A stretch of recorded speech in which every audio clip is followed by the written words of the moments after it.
ग्रंथ पितामही विद्यापीठ संकल्पना एवं स्वरूप। लेखिका है इंदुमती कादरे जी। अध्याय 2, पृष्ठ संख्या है 17। आज चैत्र शुक्ल एकादशी थी। पितामही विद्यापीठ के शिक्षण कार्य का प्रारंभ हो रहा था। सारे शिक्षार्थी उपस्थित थे, साथ ही कुछ नगरजन भी उपस्थित थे। सर्वप्रथम विद्या आरंभ संस्कार हेतु यज्ञ किया गया। उपस्थित सर्व शिक्षार्थी यज्ञ कर सके इतनी पर्याप्त संख्या में यज्ञ कुंड बनाए गए थे। उतनी ही संख्या में यज्ञ करवाने वाले पुरोहित भी उपस्थित थे।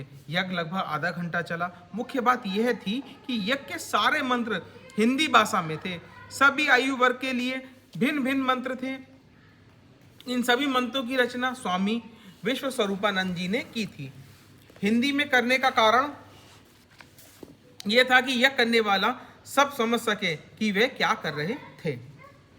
वैसे इन मंत्रों का संस्कृत अनुवाद भी यज्ञ पुस्तिका में दिया था। संस्कृत का परिचय हो और संस्कृत भाषा का सम्मान हो, यह ऐसा करने का उद्देश्य था। यह यज्ञ पितामही विद्यापीठ का वैशिष्ट्य बन गया, उसके स्वरूप का परिचय देने वाला भी था। यह यज्ञ एक सामाजिक, सांस्कृतिक और पर्यावरणीय महत्व रखने वाला कार्य था। समाज, संस्कृति और पर्यावरण के साथ व्यक्ति का संबंध और उसके प्रति कृतज्ञता अपने हर कार्य में पग पग पर प्रकट होनी ही चाहिए, यह संकल्प इसमें व्यक्त होता था। यह एक शुद्ध रूप से वैज्ञानिक कृति थी। परंपरा, आधुनिकता और वैज्ञानिकता का सुंदर समन्वय इसमें प्रकट होता था। विद्यापीठ के हर कार्य के साथ यज्ञ की कृति और यज्ञ की भावना जुड़ी रहेगी, यह आज से तय हो गया। कुलपति जी ने इसकी घोषणा भी की।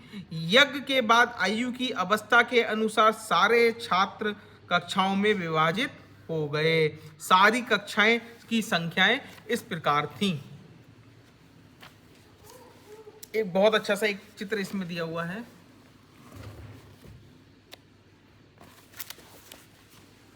विद्यापीठ का प्रारंभ, एक शिवाजी गट, एक लक्ष्मीबाई गट, एक गार्गी गट, एक विश्वामित्र गट, एक मैत्रेय गट और यज्ञवल्ल्य गट, ये 6 गट बने। अब बाल अवस्था 30, किशोर अवस्था 15, युवा अवस्था 50, प्रौढ़ अवस्था 20, प्रौढ़ बान अवस्था 40, वृद्ध बानप्रस्थ 60 और 75 वर्ष से ऊपर की आयु के वृद्ध 7 सभी कक्षाओं को नाम दिए गए। बाल अवस्थाओं को नाम दिया गया। शिवाजीगढ़, किशोर को लक्ष्मीबाई, तरुण को नचिकेता, युवा को गार्गी, प्रौढ़ग्रस्त को मैत्रेय और प्रौढ़ बानप्रस्थ को विश्वामित्र और वृद्ध बानप्रस्थ को यज्ञवल्लक। सभी गटों को ये नाम क्यों दिए गए थे, ये बात बाद में सबको बताई जाने वाली थी, परंतु आज सीधे कक्षाएं शुरू हो गई।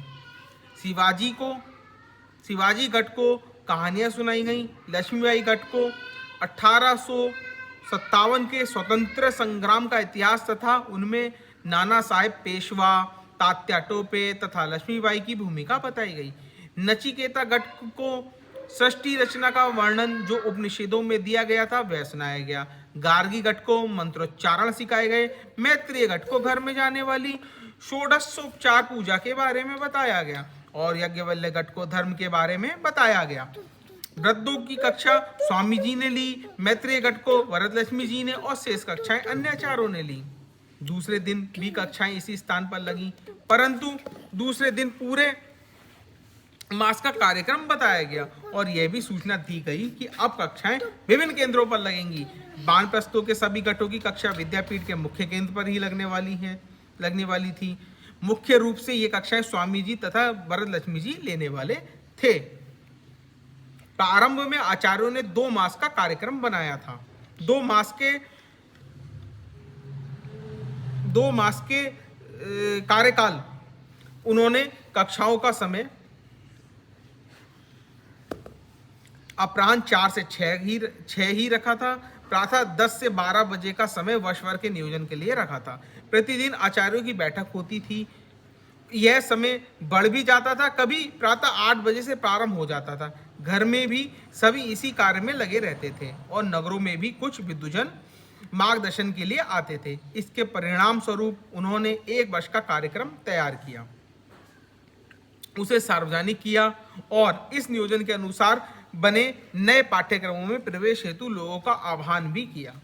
वर्ष भर यह का नियोजन कुछ इस प्रकार था। कैसे था? पहला, बाल, किशोर, तरुण और युवा गटों की कक्षाएं केवल अपराह्न 4 से 6 ही लगेंगी। नंबर 2, युवक और प्रौढ़ग्रस्तों की कक्षाएं सप्ताह में 2 दिन, शनिवार और रविवार को अपराह्न 4 बजे से 6 और प्रति गुरुवार को रात्रि 8 बजे से 10 बजे तक लगेंगी। नंबर 3, प्रौढ़ और वृद्ध वानप्रस्थियों की कक्षाएं प्रतिदिन सुबह 10 बजे से 12 और अपराह्न 4 बजे से 6 बजे तक लगेंगी। यह स्पष्ट था कि विद्यापीठ का आग्रह वानप्रस्थियों के लिए ही अधिक था। वानप्रस्थियों की शिक्षा यह समाज की आवश्यकता थी। वानप्रस्थियों के पास सुविधाएं भी थी और क्षमता भी थी। गृहस्थों के लिए अधिक अनुकूल बनाने के लिए आवश्यकता थी, क्योंकि सबसे अधिक व्यस्तता उन्हीं की थी और सबसे बड़ा दायित्व भी उन्हीं का था। अतः विद्यापीठ ने उनके लिए सर्व प्रकार की अनुकूलता बनाने का निर्णय लिया था। गृहस्थ भी ये समझते थे कि इसलिए अपनी ओर से भी अनुकूलता बनाने का प्रयास करें। इति शुभम। द्वितीय अध्याय 2 समाप्त।